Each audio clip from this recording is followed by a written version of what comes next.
Le mot œuvre désigne avant tout la création consciente d'un esprit. C'est le résultat d'une pensée, d'une émotion ou d'une vision que l'on matérialise dans une forme perceptible. Un livre, une peinture, un film, un manga, une musique, un poème.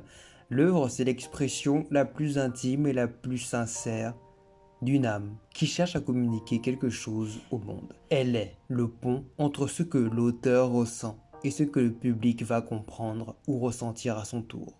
Et c'est justement ça le plus fascinant.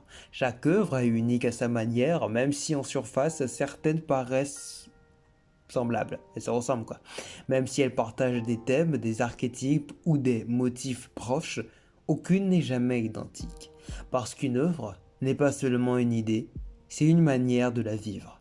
Elle porte l'empreinte de son créateur, ses blessures, ses rêves, son époque, son obsession.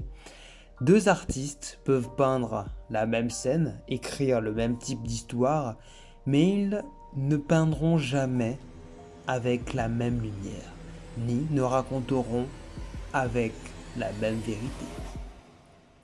C'est d'ailleurs pour ça que je vous invite dernièrement à suivre mon nouveau monument, mon nouveau recueil Mythworld. Dans un monde où les hommes et les mythes se côtoient, il est important qu'il existe des hommes capables de lutter face à ces mythes. Ouais, c'est un peu, ouais.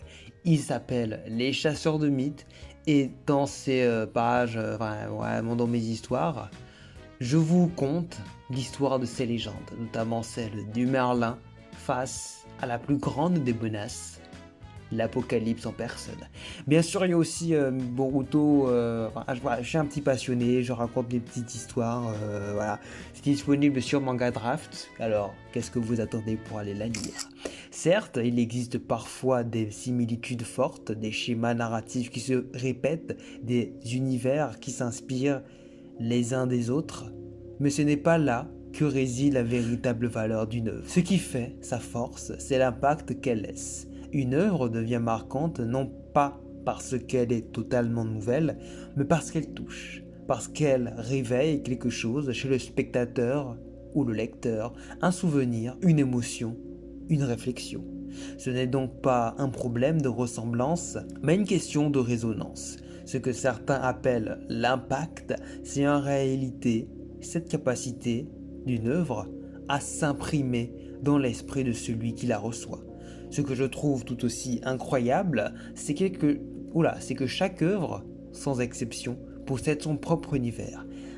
Elle a ses personnages, ses histoires, ses mystères, ses révélations, ses drames. Même les œuvres les plus simples racontent quelque chose d'unique. Elles peuvent nous faire rire, pleurer, douter ou espérer. Et souvent, sans qu'on s'en rende compte. Ce qui semble n'être qu'un récit devient un miroir. Ce qui paraît n'être qu'un divertissement devient une leçon. Ou parfois une blessure douce qui nous accompagne longtemps. Et ce qui est encore plus fou, c'est que même un seul auteur peut créer plusieurs œuvres totalement différentes, chacune avec sa propre identité. On pourrait penser qu'un artiste finit toujours par se répéter, mais non.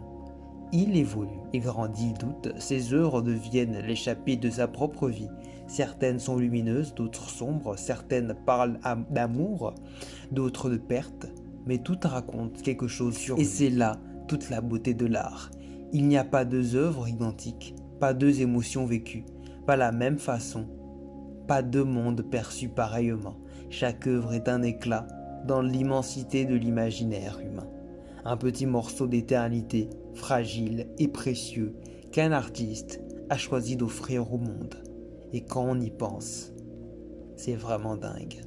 C'est dingue de se dire que chaque œuvre peut être unique à sa manière. Certes, ça arrive qu'il existe de fortes similitudes, mais c'est surtout un souci d'impact envers le public. Non, vraiment, je trouve ça dingue que chaque œuvre ait son histoire, ses personnages, révélations, mystères et drames. Et je trouve ça vraiment dingue que chaque œuvre, qu'elle soit écrite par un même auteur ou non, soit un trésor.